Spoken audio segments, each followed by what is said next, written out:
Touro's third annual Disability Rights and Inclusion Conference.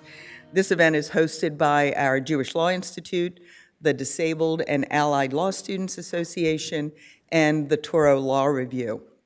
We are especially grateful to Professor Sam Levine, who is our conference organizer. Whether you are one of the anticipated 125 attendees who will be joining us in person today, or part of the incredible community of over 700 virtual participants who will be tuning in from around the world, thank you for being here. Your presence, whether physical or digital, is a testament to the urgency and importance of the work that we are about to do. I'd like to extend a sincere thank you to our sponsors who are listed in your program. Their support ensures that we can provide this platform for progress. This conference isn't just a series of talks. It's a strategic roadmap. We have organized a dozen specialized panels designed to bridge the gap between theory and practice. We'll be diving deep into areas ranging from economic and social foundations, tackling employment and education, systems of justice, exploring judicial perspectives on disability rights, global impact, analyzing international frameworks that shape our world. Each of these topics are important and timely. Each session has a threefold mission: generate insight into the current landscape, spark dialogue across different lived experiences, and most importantly, inspire action that lasts long after we adjourn tomorrow. We are especially privileged to be joined by two luminaries who embody the spirit of this conference. Those are our keynote speakers. New York Times bestselling author and neurodiversity scholar John Elder Robison will draw on his journey as an autistic adult to challenge how society understands and often misunderstands neurological differences. The Honorable Richard Bernstein, Associate Justice of the Michigan Supreme Court, will address the vital themes of resilience and systemic change regarding the barriers faced by the disability community. To our keynote speaker and our many panelists who you will be hearing from over the following 2 days, thank you for bringing your expertise, your stories, and your unwavering commitment to justice. We are here to dismantle barriers and to build a more inclusive future, and that starts with the conversations that will begin today. Thank you for being here, and I turn it over to Professor Levine.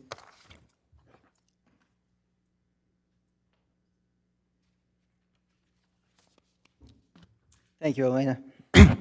Good morning to those of you in the room with us here at Touro Law School in Central Islip, New York, and to those who are joining us online from the rest of the United States and from countries around the world.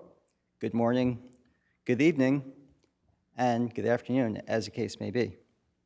I'm Sam Levine, Professor of Law and Director of the Jewish Law Institute here at Touro Law School. And it's an honor and a pleasure for me to welcome all of you here today. I'd like to start by thanking so many people, in fact, too many people to name.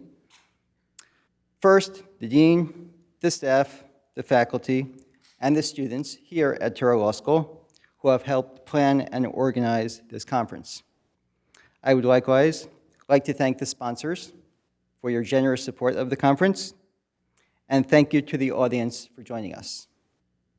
Most of all, on behalf of Touro Law School and the Jewish Law Institute, I would like to thank the speakers who have traveled from near and far, from across the country, and from around the world to join us to offer your presentations on disability rights and inclusion at our third annual conference. A number of years ago, I initiated the Disability Rights and Inclusion Project here at Touro, dedicated to promoting disability rights, awareness, acceptance, and inclusion. Over the years, we have produced webinars, in-person events, and scholarly publications exploring various aspects of disability rights and inclusion. Building on the success of our programs, 2 years ago, we organized our first conference on these topics, Disability Rights and Inclusion, a multidisciplinary conference. The subtitle, A Multidisciplinary Conference, was premised upon our belief that to truly promote disability rights and inclusion, alongside legal scholarship and legal advocacy, our efforts have to include and incorporate other disciplines, as well as perspectives from all areas of society. Therefore, our first conference included speakers representing a wide range of disciplines and perspectives. The conference was a success from both the perspective of the speakers and the audience, and in particular, the response to the conference was overwhelmingly positive. Many of the participants commented on the positive atmosphere that we all felt at the conference. And it was not because we agree on everything. In fact, we may have different views on many important issues. But along with our disagreements, we share the common constructive goal of promoting disability rights, awareness, acceptance, and inclusion. As a result of the success of the first conference, we immediately began to plan a second conference. Last year's Disability Rights and Inclusion, Expanding the Conversation. This time, the subtitle, Expanding the Conversation, took our project a step further, incorporating both a broader range of topics and a deeper level of conversation. At last year's conference, as the conference approached, we felt the growing interest and enthusiasm among the participants. And in fact, last year, when the dean made her opening remarks, she referred to the conference, we had not planned this, as the second annual conference. I took those words as a vote of confidence, which I appreciated, but at the same time, I listened to last year's conference and the outstanding presentations that the speakers offered, thinking at the time about what the third annual conference would entail. Soon after last year's event, we began the planning process for this year's program. I'm so pleased that these efforts are now coming to fruition. Over the next 2 days, we will have the opportunity together to further explore these important issues, to hear presentations from speakers hailing from across the United States and abroad, all dedicated to promoting disability rights, awareness, acceptance, and inclusion. I'm looking forward to the conversations, and once again, I thank you all for joining us here at Touro Law School. Conference. What I know you will be very pleased to see is this outstanding panel that we have prepared for you this morning on employment. And so with us today are four panelists, and let me start introducing. So Jedzeidy Cruz is right here. She is the Senior Training Awareness and Communication Specialist and founder of the Pathways, a Neurodiversity Enrichment group, a support group. And she's for Voya Financial. And then we also have Matthew Camardella, who's over here. He is a principal and member of the Government Contracts and Compliance Practice Group at Jackson Lewis. We also have Dominick Bruno. Now, it's an interesting story because last minute his flight got canceled. He's not from around here, and we had no choice, but we're happy to have him on Zoom today. So you live and you learn and you adapt, and that is what we're doing. So Dominick Bruno, welcome to. He is the Vice President of People and Culture at Aspiritech. And fourth, we have Joseph Melillo, who is right here to my right, National Employer and Business Relations Specialist at the Helen Keller National Center. So we are going to start with Jedzeidy. You're going, if that's okay, we're going to start with you, and thank you all for being here. And whenever you're ready, thank you. Good morning, everyone. Thank you so much.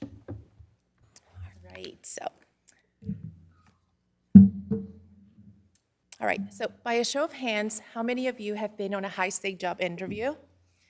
How about a sales pitch for a potential new client? All right, we all know that pressure, right? What do you remember about it? Was it carefully crafting every single word? Was it making sure you came across polished, upbeat, and controlled? And do you remember monitoring your facial expressions, your body language, and your tone? Now, the real question is, can you imagine having to do that all day, every day? It can sound pretty exhausting, right? Well, the reality is that for many neurodivergent professionals, this is what what workday can feel like. Some may describe it as wearing a costume. For me, it's more like using my customer service voice, scripted, measured, and carefully toned on every single interaction, while people who are not my customers and shouldn't require that level of emotional labor. So sometimes it feels like being a neurodivergent professional is less of a job and more of a performance. Well, we kind of learn the scripts, we memorize the social cues, and rehearse every interaction. And it is only once we are done with these steps that we actually get to do the job that we're hired to do. In some ways, we are doing two jobs. The first one that we get hired for, and the second one, an unlisted job. Consistently adjusting for our environment, how we communicate, our body language, so that we can pass as quote-unquote professionals in an environment that really wasn't built for how we think or process. So this hidden labor is what I call performing professionals.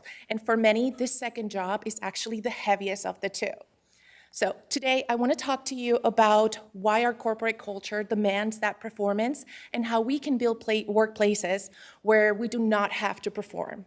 So here's the thing. Professionalism standards are not neutral and often reflect the dominant culture. So Asia Grace, at the bias of professionalism standards, made an argument that professionalism is frequently coded in ways that privilege the people closest to the prevailing norm, and penalizes those who do not match them. It could be appearance or communication style. And that really matters because when the standard is narrow, it increases the pressure to manage our impressions. It suppresses difference, which kind of is the logic of masking, right? So if we think about modern history, for most of it, success has quietly meant fitting into a very narrow template of what professional looks and sounds like. And it's not just the quality of our work, it's more about how fluently we perform social rules around the workplace. It is the small talk and that signals ease. It is knowing when to speak and for how long. It is projecting the right tone and with the confidence without seeming either too much or too direct, because who hasn't heard that in the neurodiverse community, right? So when it comes down to it, it's really more about making others comfortable if we think about it. And when those expectations are treated as standard, people who don't naturally match them are sort of pushed into the hidden labor that is called masking. So masking is the rational adaptation to a set of unwritten rules, right? So when professionalism is defined by comfort with performance and social fluency, it becomes less about the skills that we bring to the table and a lot more about conformity. So this is kind of like where masking begins. People begin to sort of translate themselves into whatever version of themselves the workplace sort of rewards, right? So I do want to take a moment and a pause here to clarify that masking is not at all about being inauthentic, because that couldn't be further from the truth. It really is about navigating systems where being perceived as competent is so deeply tied and connected to sounding or acting acceptable. So that navigation is really important and kind of brings to it. It comes with a cost, right? We often rely on informal adjustments just to stay productive. We modify our work environments or compensate for sensory overload way before anyone else noticed that all of this is happening behind the scenes. These everyday adaptations become kind of an invisible second shift. And here's the thing, because they happen repeatedly and subconsciously, many professionals don't recognize the emotional toll until the impact shows up in exhaustion, withdrawal, or reduced capacity to really engage with others. At this point, we think about this in the buzzword of burnout, but really what we're describing is a compounding emotional load and strain created when we must repeatedly override our natural processing patterns, and all in order to meet expectations that are shaped around neurotypical norms. So, as I was writing this, I tried to think about, like, how does this make sense? And for me, I think I'm a huge automotive enthusiast. And I thought about the fact of, if you take a high performance engine and you kind of detune it to work on regular fuel or lower grade fuel, the engine can do it, but it does come at a cost, and a huge one, right? You lose power on overall the performance, your efficiency drops, there is stress on the internal components, but most of all, what it really does, it hides the potential, it hides the performance that it was built for. So you're not really seeing what the engine can do, you're seeing what it's doing under restriction. And as I was writing this speech, I was like, that is very, very niche, which felt very, very me. So I thought about, how do I kind of bring this in a much more relatable way? And I thought, introverts and extroverts. Any introverts in the house? Yes. Extroverts? So good. So if you're an introvert, think of yourself as hosting a party, you have your friends over, and it's fantastic. But then it's time to leave, and they just don't leave. And you love them all, but you have been pushed beyond your capacity to host. Your emotional battery has reached E, and you're still stuck in that stage. Now, for my extroverts, I did not leave you out. So for you, it's quite the opposite, right? It is to be consistently asked to tone down your personality, even though you are energized and ready to connect with others. So this is very much what a neurodivergent experience in a culture that rewards fitting in over functioning well. All right, so this is kind of like why masking persists in the environment of the workplace. So for many neurodivergent individuals, truly this is the cost of entry to be seen as promotable, trustworthy, or a good culture fit. These are huge things, and it is precisely why we must design workplaces differently. Studies show that there's over 40%, and I'm gonna get this over here, over 40% of the global workforce is expected to identify as neurodivergent by 2040. And a recent study shows that only 25% of the individuals reported that they truly felt included at work. So that begs the question, will your culture be neuroinclusive, or will millions of professionals be stuck performing? Well, sadly, that is not a question that we can answer with a hiring initiative alone. That is not to say we do not need hiring initiatives. We really, really do. But what I'm saying is that we need to be really intentional about what happens after day one, right? Because otherwise, if we only focus on the hiring, we're inviting people into a system that will require to continue masking in order for them to be successful. And the truth is that neuroinclusion is built in the operating systems of work, how we run our meetings, how performance is evaluated, how feedback is delivered, the flexibility that you're granted as an employee, and most of all, how psychological safety is protected. That is a key one. Because the reality is that neuroinclusion happens in the hallways, in the norms, in the expectations that are set, the daily interactions, and that determine who is heard, who is promoted, and who gets to burn out. So if that is how neuroinclusion is won or lost, then the greatest leverage point that we have is our leadership closest to the work. Not policies on paper or even one-time workshops, because I don't know about you, I've never just dropped into one single session into the gym and gotten fit. So all that to say, truthfully, it is the person setting the tone in the room, that person who decides whether a request is treated as reasonable or inconvenient, the person who translates differences into strengths or risk. Managers carry more day-to-day influence over belonging than nearly anyone else in an organization. So they are really the hinge point, and large-scale studies are supporting this. So that leads us to the inside, the real inside of how do we do this, right? There are specific behaviors that over 75% of neurodivergent individuals reported as crucial traits when they were talking about having positive manager relationship. The things that they consistently name were talking through challenges without condescension. That word is a challenge for me. Allocating tasks based on strength. Keeping confidentiality, that's huge, right? We don't feel comfortable self-IDing unless we know we're really safe. Understanding diagnosis and how it impacts your work life. And mediating with often misunderstood traits. So let's be really honest about this. If we look at the list of things that we just talked about, that I just shared, none of these are advanced leadership skills. These are truly all signals of psychological safety. So if we think about it, that level of psychological safety, it kind of almost feels like it could be the antidote to stop masking, right? If we feel safe, we no longer have to mask. So this is why aligning our leadership with neuroinclusion principles is essential for the long-term employment and talent retention. We need to stop thinking about managers as supervisors and start seeing them as gatekeepers of access. What kind of access? Well, we're talking about access to growth, access to psychological safety, and access to showing up authentically. And that brings us to the heart of what long-term employability. Building workplaces where all of these conditions they're not accidental, but they're actually designed and built in. So not a bolt-on or an add-on.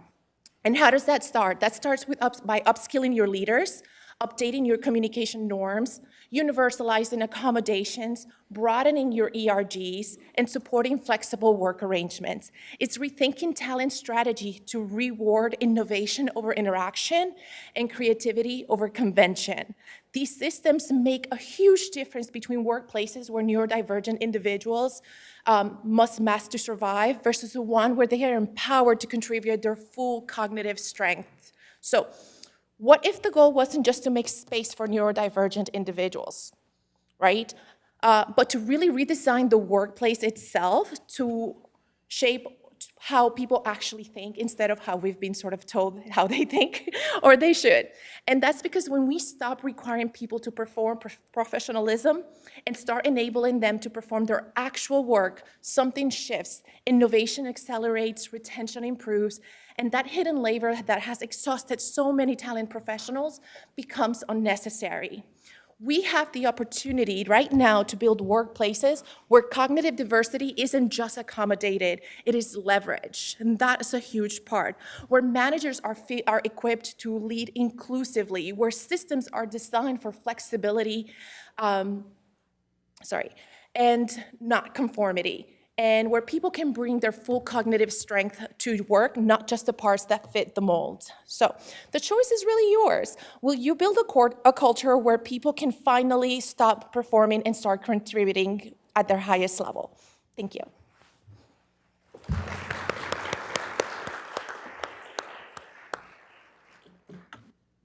Thank you so much, Jedzeidy. Thank you so much for that, and for providing such great examples and analogies for everyone to understand better. I just wanted to read a CLE code for those of you. I should have done this earlier. Forgive me. I'm going to start now with the Start CLE code for this particular session. It's N like Nancy, Z like zebra, U like umbrella, 862. Just one more time, NZU862. Thank you. Now I'd like to introduce Matthew Camardella. Morning, everyone.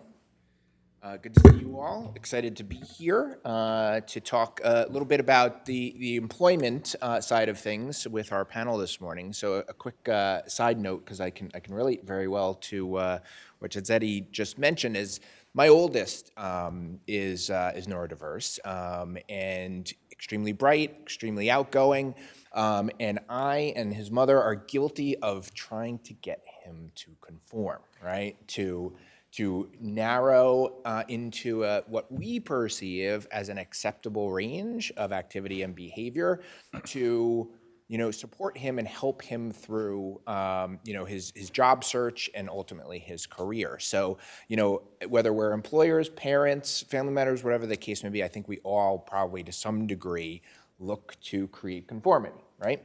Because that's what we've been taught. So just real quick, I am an attorney. Please don't hold it against me. We're in a law school, so I feel like I'm in a safe space.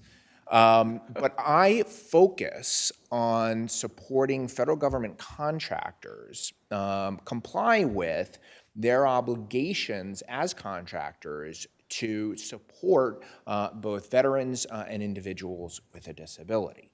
And that might seem like a very narrow niche, and it certainly is. But when you think about for a moment the scale of the federal government contractor community, you understand why this is such an important tool in, I think, this country's effort to employ, advance in employment, and give opportunity to both individuals with a disability and veterans. 1/4, approximately, of the entire private sector workforce actually is employed by a federal government contractor. So when Congress originally passed the law requiring certain affirmative action efforts on behalf of federal government contractors, they were thinking, hey, how do we move the needle in an effective and efficient way? And if we can actually touch that large a segment of the private sector workforce, then perhaps we can actually do some good, all right?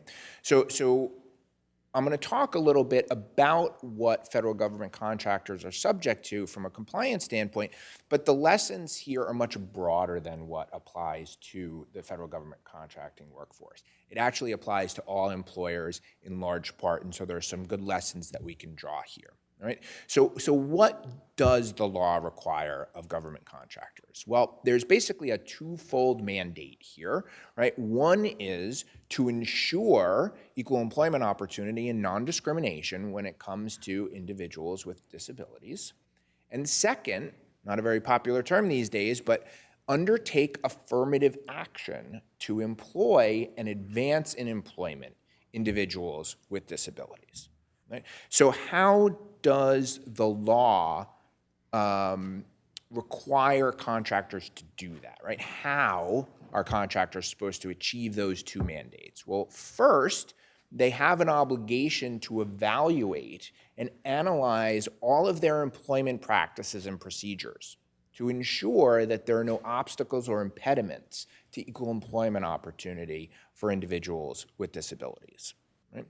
And second, they have to undertake regular, ongoing, and meaningful outreach and recruitment targeting the disability community. All right? So that's how contractors are supposed to do this. Now, easier said than done. All right, it's very easy to talk about, hey, here are what your compliance obligations are, and here's what you're expected to do, but there are real challenges, right? And so what I wanted to do with my remaining time is focus on some of those challenges and talk a little bit about some of the things that I have seen in my experience that can help contractors, or really all employers, overcome these challenges. All right, so the first challenge is overcoming inherent biases within an organization, right? With regard to the decision makers. So management and HR. Yes, HR, right? They're supposed to be the gatekeepers, and they're the ones who are supposed to ensure equal employment opportunity. But I will tell you, when it comes to some of the, I think, dated notions out there, HR professionals and managers are just as guilty as your rank and file management. All right. You'd be surprised how often, when I am talking to my clients and I am explaining to them what their obligations in this space are, they respond with something like, well, you don't understand our business, right? Our jobs really aren't conducive to employing individuals with a disability, right? These are coming from Fortune 100 companies. Right? Very high-level ranking officials in those organizations. And it just, from my perspective, it's shocking, and it really shows a lack of imagination, right? Not really understanding or comprehending the breadth of disabilities and types of disabilities that are out there. and not having any real understanding of what individuals with disabilities are capable of doing. All right? So it's very narrow thinking, but it's very real, and you have to try to overcome it. How? Well, my mantra is training, training, and more training. Right? Not once every 10 years, but it becomes part and parcel to the training regimen in any organization. Trying to overcome those biases by teaching people really what the breadth of types of disabilities are and how those disabilities do not need to be a barrier to entry or success within an organization. All right? Second, identifying sources of talent. All right? There is a real need here. Contractors, all employers really struggle to identify talent from within this community. And it's not through any fault of their own. A lot of them mean well. They just don't know where to go. They don't know how to be successful in this area. And this is especially true for smaller employers and employers that tend to be in more rural areas, right? In the population centers, there tend to be a lot more services, a lot more organizations that can support these types of efforts. But in the more rural areas and with smaller employers, it's a little bit more difficult, all right? So how does an employer overcome these types of challenges? Well, formulating strong partnerships is the key, all right? You can certainly take a shotgun approach to this challenge, which is to try to blast out job openings through the internet, hoping that they will land with the intended audience, right? I don't find that that's particularly effective. I wouldn't discourage an employer from doing that, because that is one tool. But I believe that focusing on narrow relationships and partnerships with organizations like my colleague Joe Melillo here and his organization can help move the needle, right? We don't have to move it immensely, right? If every employer moves the needle just a little bit, as a society, we move that needle in a much more broad way. So there are government and private sector entities that are out there to support employers, right? So federal, state, government, local government agencies are using our money, right? We're all taxpayers. We're using our money, and their job, their mission is literally to match employers with talent, right? And it's not really free because, again, we're paying the taxes, but it's free from the standpoint of that they're there to support the employer community. But there are also organizations that are private, oftentimes nonprofit organizations that are out there to support the disability community and to match employers with talent. And we should take advantage of those and really establish those partnerships whenever possible. Third challenge is, and this is something that I see day in and day out, and that is a reluctance for individuals with a disability to self-identify, right? We heard about masking, right? A very common thing for folks to do, and whether it's with neurodivergent individuals or people with physical disabilities, right? Employees, applicants for employment, they're always reluctant to self-identify in the absence of an immediate need for an accommodation. Why? Because the fact of the matter is they've been told, they've learned over time that don't tell because nothing good will come of it, all right? That creates an unsafe space, if you will, right? A place where you feel you need to hide things, right? So how do you overcome that? Well, I think you have to create sort of a inclusive environment. I know inclusive in the concept of diversity these days, again, not a very popular topic, but it's really important to create inclusive workplaces where individuals feel safe to self-identify that they have a disability in the first place. Fourth challenge is dealing with accommodation requests. We probably can all relate to this. Here's a quick number for you. In fiscal year 2024, there were over 33,000 charges filed with the EEOC alleging discrimination on the basis of disability. The overwhelming majority of those involved a failure to accommodate. Right? So clearly employers are still really struggling with this concept of reasonable accommodation in the workplace. How do you overcome that challenge? I'm all about creating a culture of yes, right? Empowering managers to say yes if a request for accommodation comes in. The only time to go to HR or legal is if you think you have to say no. Right? Otherwise, say yes. That'll do a lot to help accommodate folks in the workplace. And our last challenge is really unique to the contractor community, again, but it affects a lot of employers, and that is, how do you know that your employment practices and procedures are actually creating a barrier to opportunity for individuals with a disability? Right? Well, if you're a government contractor, you have lots of data because you're required to keep lots of data. You're also supposed to analyze that data. And so we can leverage data to help in this exercise. We can look at our employment practices and determine whether or not there is a barrier to equal employment opportunity. So take hiring data, for example. We can compare hiring rates between disabled candidates and non-disabled candidates to see if they're roughly the same. If they're not, drill into our applicant data to see if, in fact, there is some choke point there. Maybe it's the in-person interview. Maybe it's something else, right? But that data is available to many employers and can help that employer isolate any potential barriers there. All right, so leveraging that data is really the key to that. All right, so those are the 5 challenges that I had for you all this morning. Hopefully you got a little bit out of that, but I look forward to hearing your questions later and chatting with you all during the break. Thank you.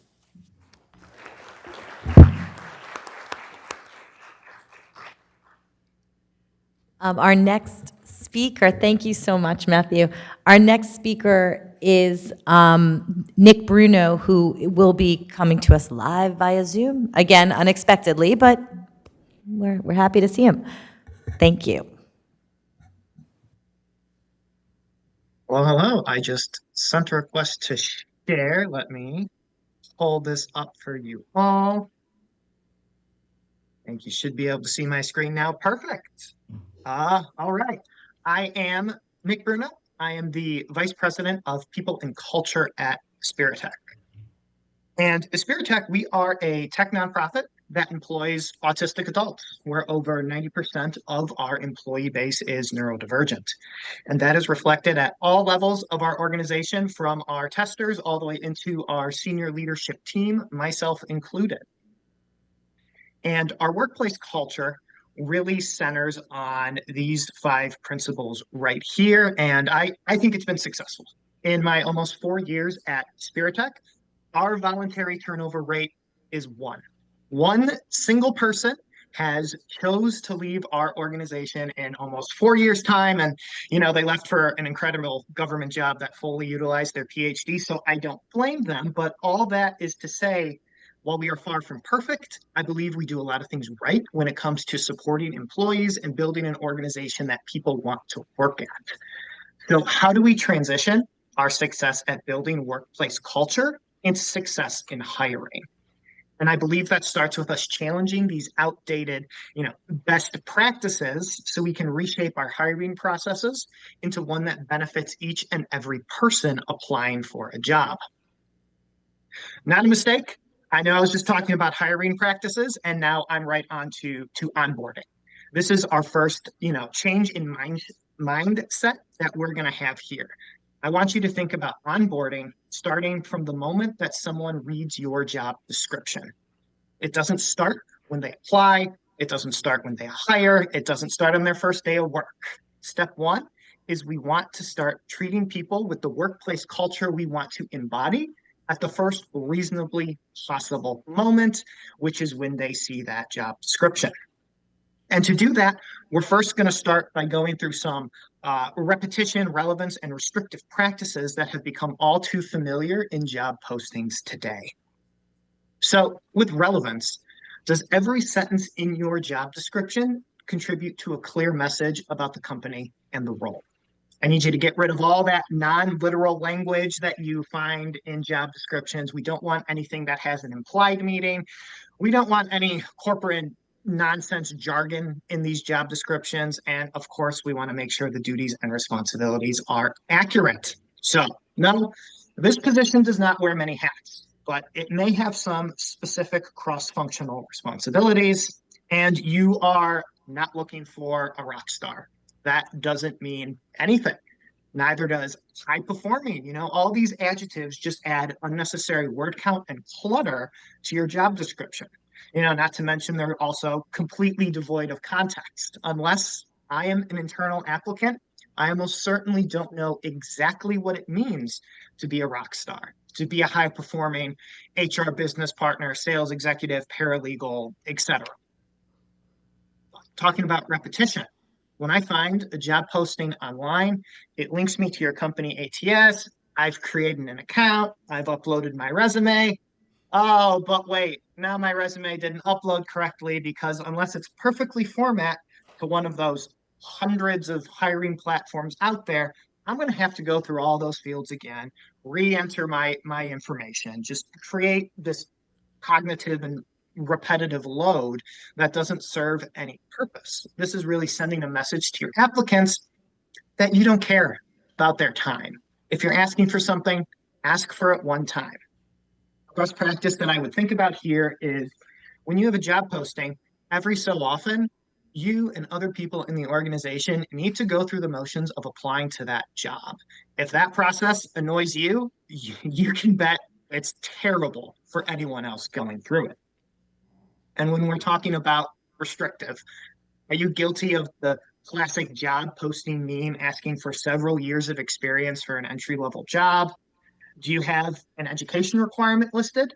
You know, certainly I would want a doctor to go to medical school, a lawyer to have gone to law school, but when listing an associate's, bachelor's, master's requirement, many times we're just projecting what we think will yield better candidates rather than what actually will.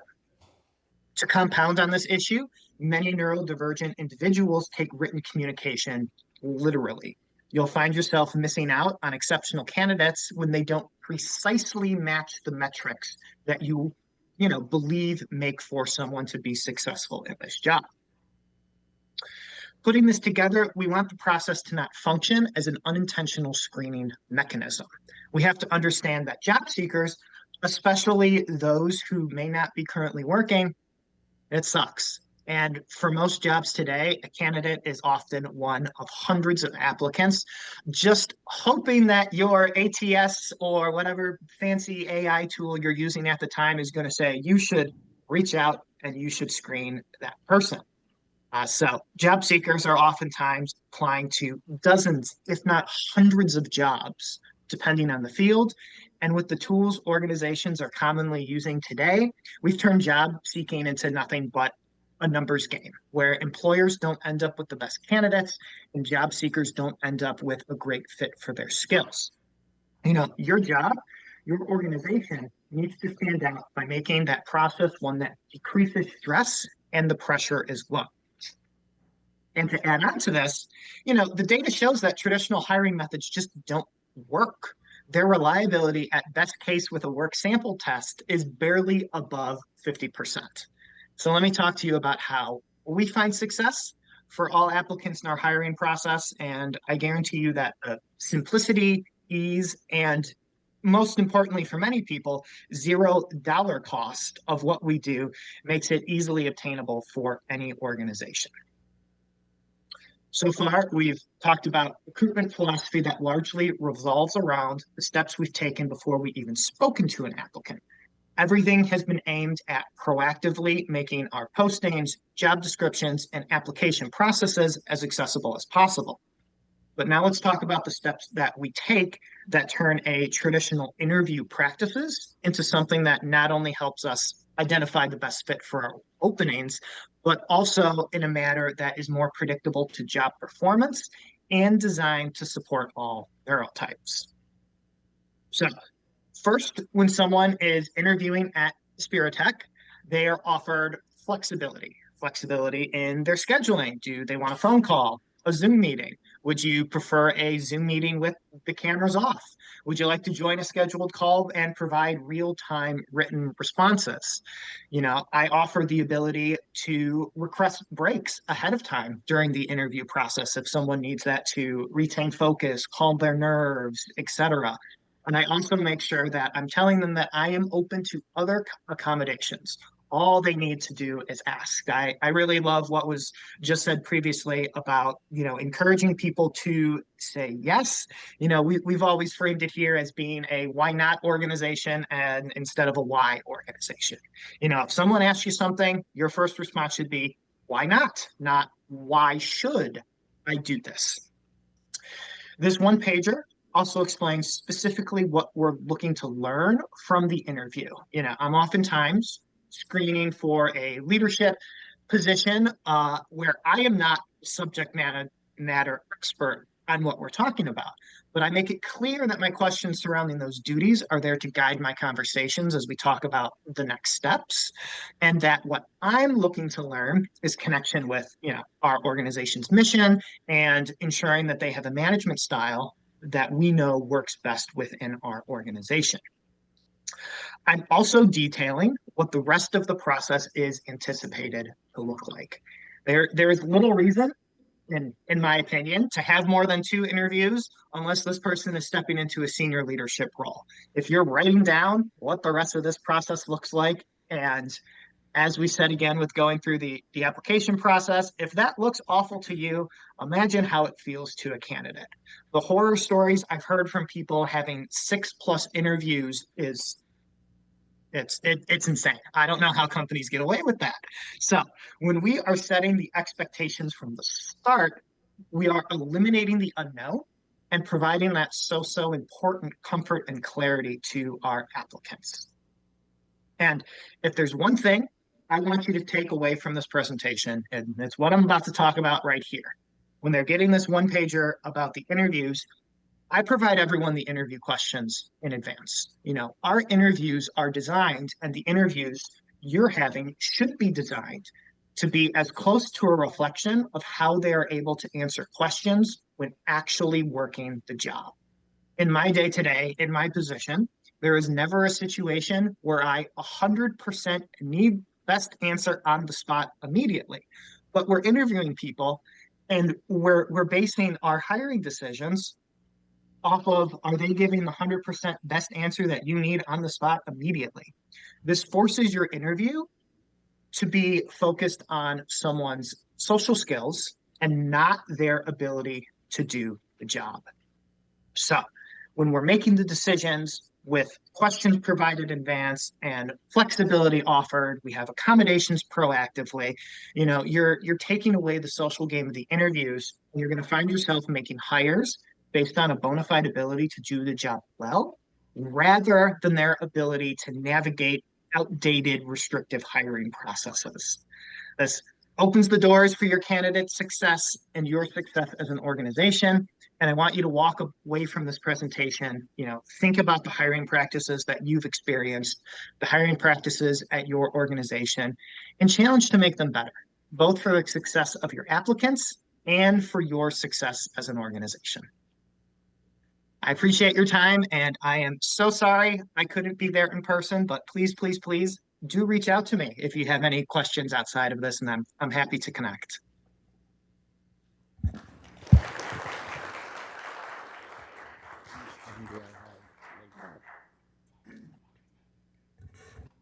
Thank you so much, Nick. And without any further ado, I would like to introduce Joseph Melillo. Thank you. Thank you. Joseph Melillo, I am the National Employment and Business Relations Specialist for Helen Keller National Center. Individuals who are deafblind come to us throughout the country. We have a campus in Sands Point.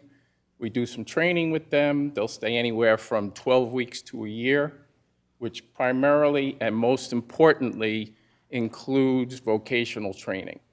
So maybe we can talk, some of you might have some type of opportunities, training type opportunities, or know somebody who would. And I had asked that I go last because I knew that there were pieces and a lot of things that would be touched on that I could include. So can I take another 2 hours? Yeah. Because there's been a lot, right? And one of the things that I wanted to talk about that's really important is the business case for hiring individuals with disabilities. It is very clear that there is a strong business case overall. And I just wanted to go over some stats with you. Disability In, which is a nonprofit organization, advocacy organization, that works with primarily Fortune 500 companies throughout the country. And they did a study with Accenture Consulting, and they've done a couple of different surveys and questionnaires and the like. And most recently, they had this questionnaire in 2023. And it's amazing what companies who have inclusion practices and hire individuals with disabilities, that they have 1.6 times more revenue, 2.6 times more net income, and 2 times more profit than organizations that don't have disability inclusion or hiring programs. So those statistics are substantial. So there was a couple of things that came up that I wanted to touch on. The business case is about time saved, money earned. An organization could be part of social responsibility and charity, but ultimately, line managers and so on, they want to bring in somebody that's going to help them with the bottom line. And so one of the things that they're looking for are some soft skills and not necessarily the hard skills that might be on a job description. And so I was on a call last year with a higher level individual with the Federal Department of Labor. And there were about 250 people on the call. And somebody asked at the end of the presentation, what are hiring officials primarily looking for? And at that time, you expected to hear, coding, which AI is really bumping out, financial analysts, and the like. And what was interesting is that she said reliability, creativity, not sweating the small stuff, and being a good team member. And I was thinking about our candidates and other individuals with disabilities, and I was like, check, check, check, check.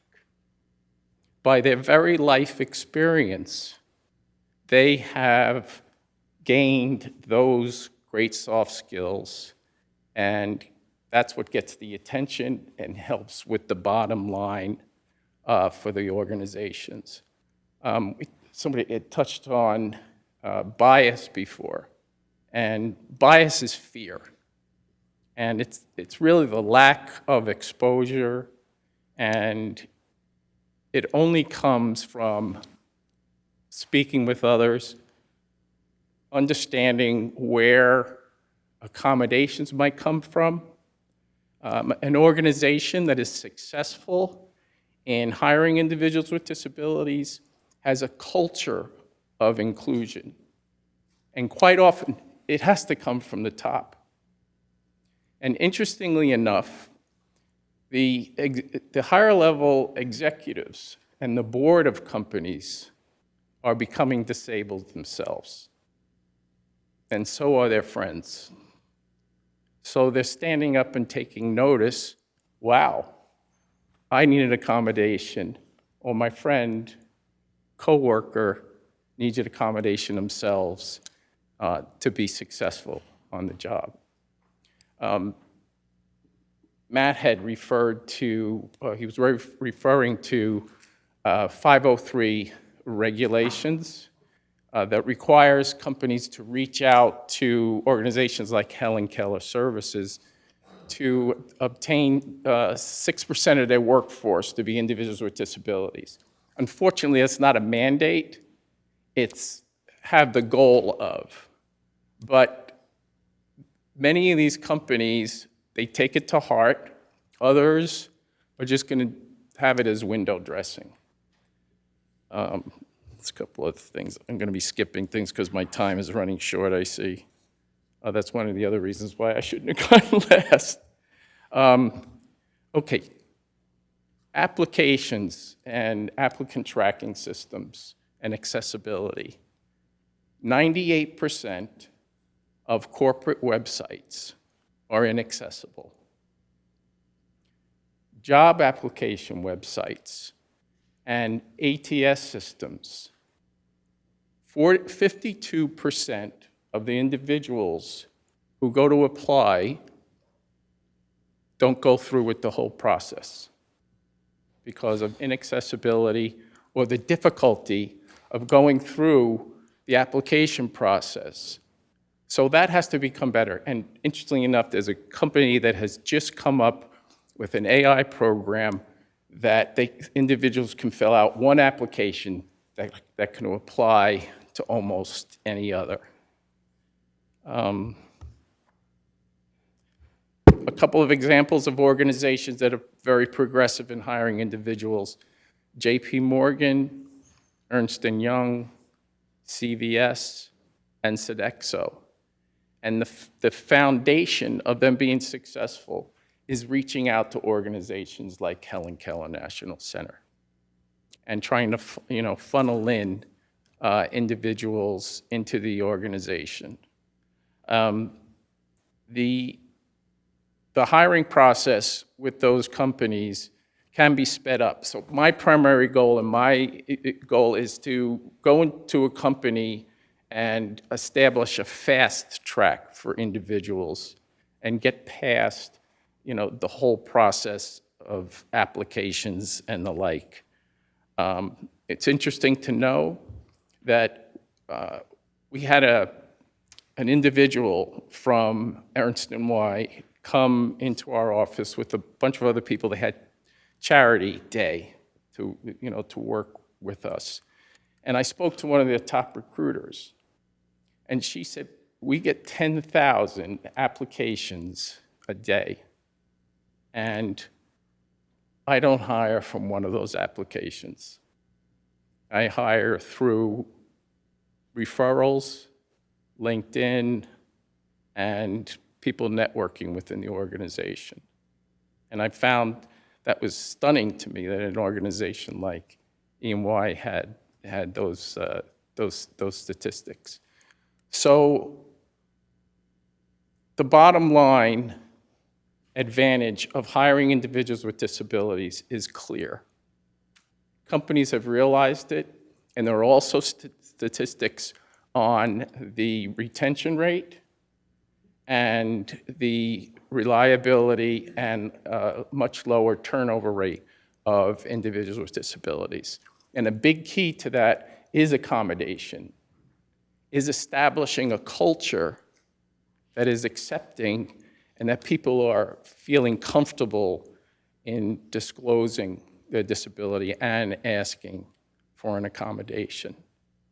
So I'm always hopeful, and I do see great results in the advancement of individuals with disabilities. And this is not just about getting a job also, right? We're looking for them to have a career track and not just, stick into one opportunity. So we've seen some great results with Helen Keller National Center. The job market, of course, is changing. The jobs report recently was not great. However, if you dig down into it, small companies are hiring. AI is being used by larger companies to pare down and to replace individuals.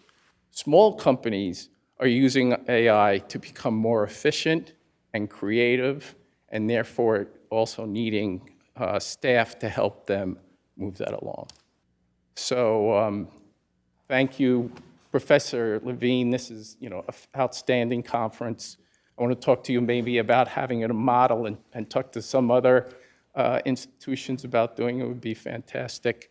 And I appreciate all of you listening on. And please, if you have any questions or you could see us as a resource, I'm happy to do that. I also have a coaching business working with individuals with disabilities in job search and job coaching. So thank you. Have a good rest of the conference. Thank you so much. This really was a wonderful panel. I'm so proud to be part of it.